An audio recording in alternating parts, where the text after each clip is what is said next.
welcome to another episode of Alpha Intuition Podcast. I'm here to help you become CEO of your life. I am your host, Keisha L. Blair, aka Keisha the Electrician, and today I am talking to you guys about leadership lessons that I learned in the field as a female electrician.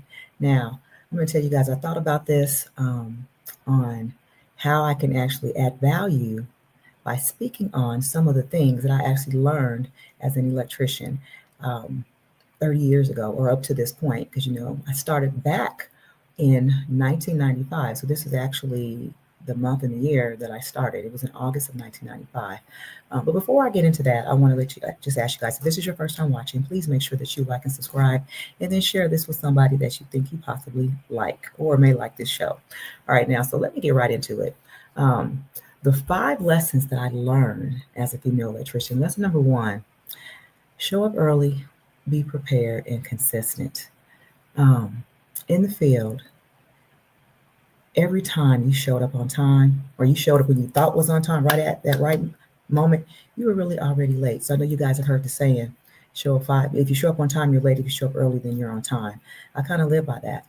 I try to show up early for everything that I do, so much that when I put it on my calendar, I put things on my calendar 15 minutes early.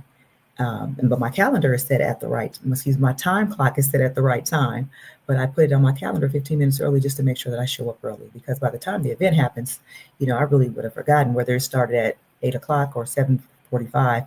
So I make sure that I get there early, because you never know when certain things could possibly happen. Things could happen like traffic. You could have a flat tire. Anything could possibly happen that could derail you from showing up on time when you thought you were supposed to be there. So lesson number 1 was show up early, be prepared, and consistent. Let me tell you guys a quick story. So this weekend, I went to the podcast summit, but I actually told myself that I was not going to go to the podcast summit in Atlanta unless I was going as a vendor or I was going as a speaker or someone doing a breakout session. Now, I didn't submit my information for any of this. And I felt like I was in a season of my life to where I have gone to a lot of conferences in the past year and a half. And the 3 seasons that I knew that I was in. So the first season was just my supporting season, where I showed up, I supported people, and I was very consistent in doing that. And I showed up early, I showed up prepared, very consistent. People know that if there's something going on, I'm probably going to be there. I'm probably going to pull up for the communities that I rock in.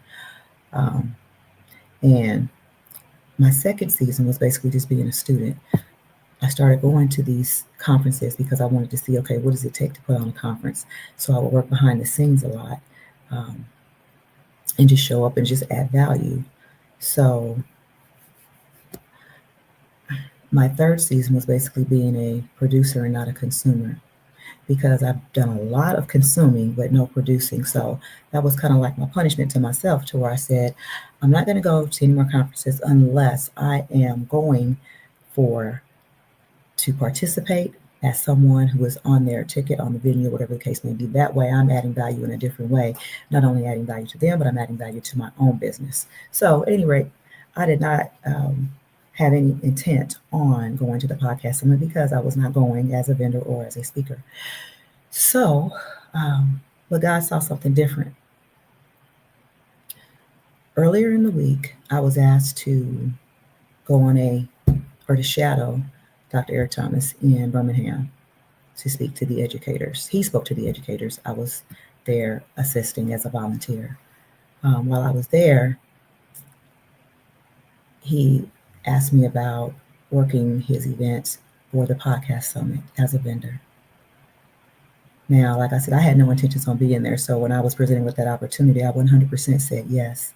So I was able to attend as a vendor. Now, not as a vendor for my own merchandise. So you have to be very specific in the ask that you ask for God sometimes, because I didn't say I wanted to be a vendor for my own specific brand, but I was there as a vendor. So there's power in showing up early, prepared, and being consistent. And even though it was the day before the event, I was already prepared.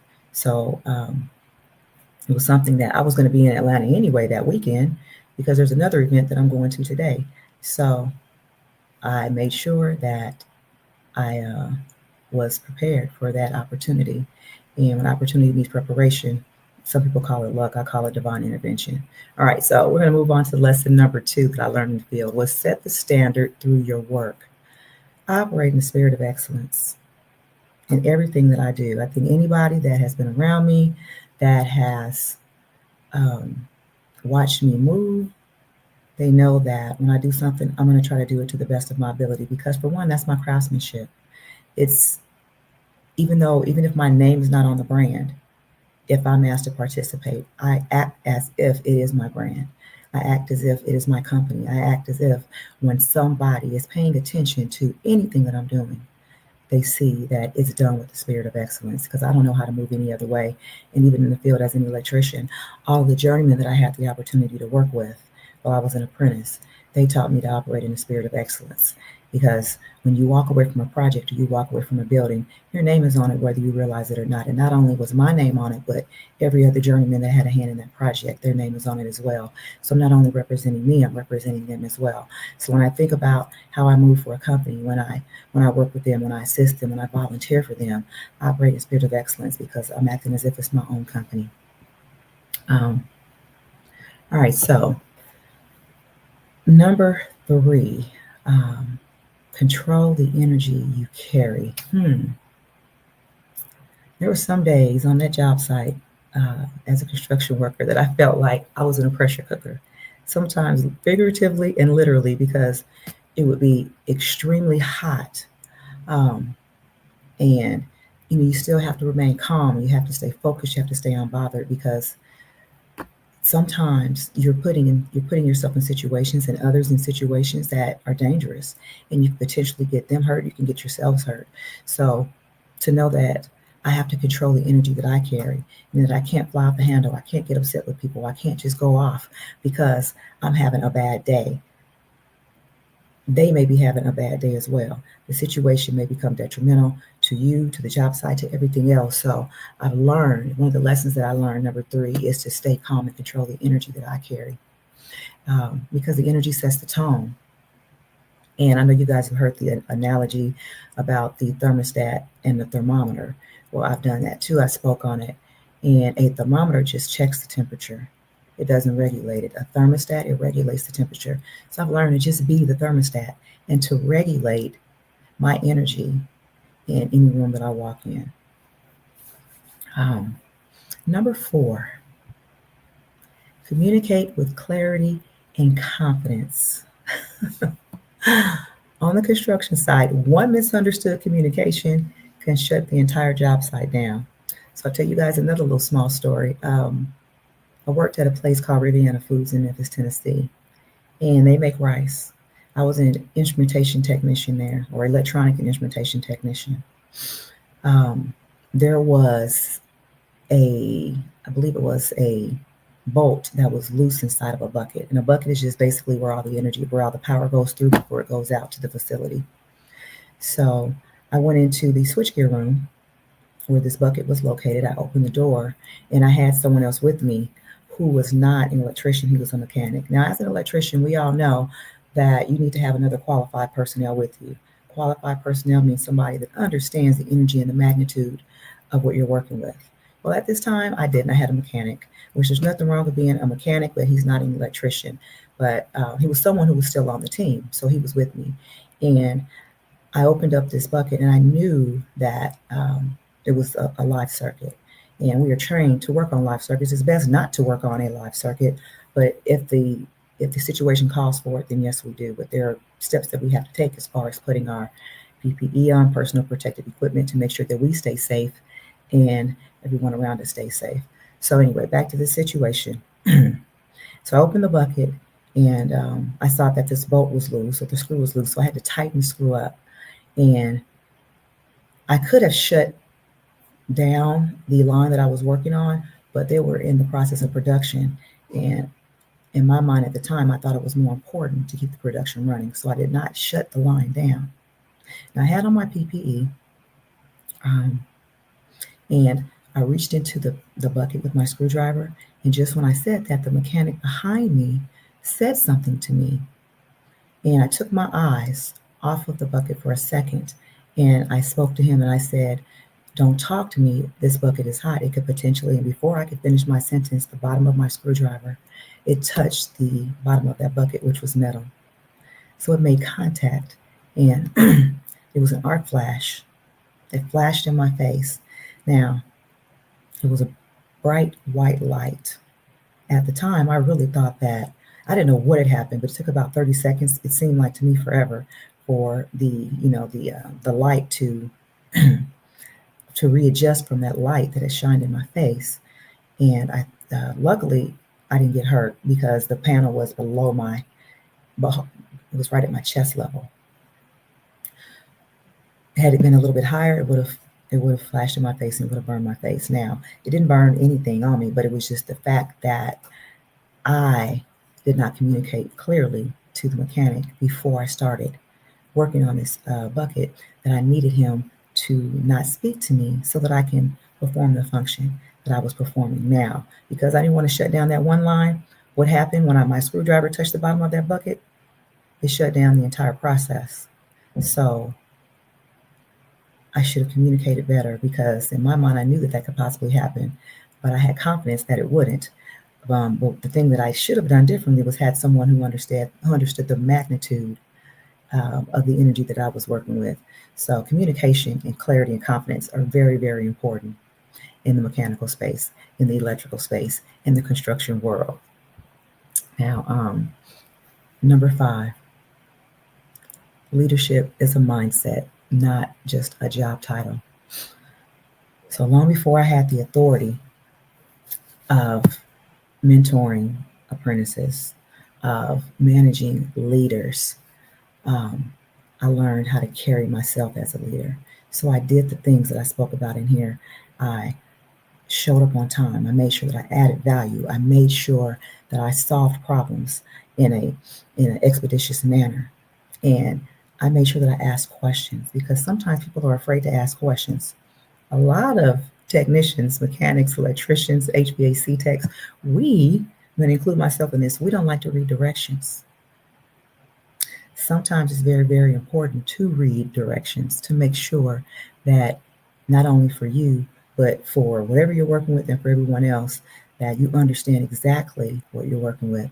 So I learned that I had to have the mindset of being a leader before I can actually become a leader. And like I said, even in being in the spaces that I've been in over the past 18 months, you have to lead with confidence. You have to lead with clarity.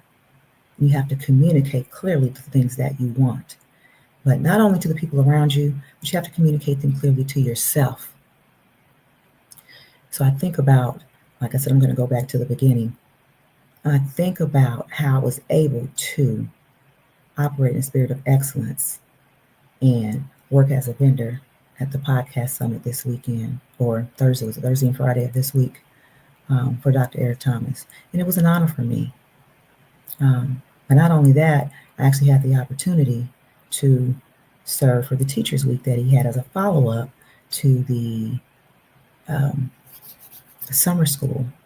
So I was just assisting. I was one of the co-hosts. And the rooms that I've been able to serve in is because I operate in the spirit of excellence. So just to recap, show up early, be prepared, and be consistent. Even when I do this podcast, I have somewhere else that I need to be. But I said it was important for me to get this podcast out, because I tell you guys, I'm going to get this out every week, every Saturday. And so it's important to me to make sure that I get this information out every Saturday and set the standard through your work. Don't just be lazy and throw anything together. Know that when you complete something, you do it, first of all, not only how they want it done, but do it the way that you would want it done. And just to tap on that real quick, even when I go to restaurants, sometimes I get some terrible food from restaurants, and you got to check your bag of food before you leave. I usually tell the server, whoever I'm giving my order to, make my food like you taking it home. Don't just make my food any kind of way, because if you're doing it for yourself, then you're going to do it to the best of your ability. So that's just anything. That's in construction work. That's in anything that you consider to be a valid job. And the third one, control the energy that you carry. People can feel the energy shift coming through you. When I'm around people and I can feel that their energy is off, I have to go into that regulation because I'm like, okay, I'm not going to allow them to make me feel a certain way because they're off. I'm going to try to meet them with kindness. And, I had a couple people who were not very nice to me over this past week, but I thought about it, I prayed about it, and I learned to say to myself, more of them and less of me, more of God and less of me. And I'm not going to allow them to take me from a place and a space that I know that I don't want to go to, because I'm in control of my emotions. I'm in control of the things that I react to and respond to. And communicate with clarity and confidence. People need to understand your words. If people can't understand what you're saying, then you're not communicating well. And when I showed up at the podcast summit, with a bag full of merchandise saying that I was here for Dr. Eric Thomas, most of the time it's not really believable, because people may do that. They don't, if they don't know you, I didn't have a badge on, I didn't have on anything, but I spoke with clarity and confidence, and I made sure that I connected with the right people. So confidence, clarity, communication, it's all good. You have to make sure that you move in a spirit of excellence.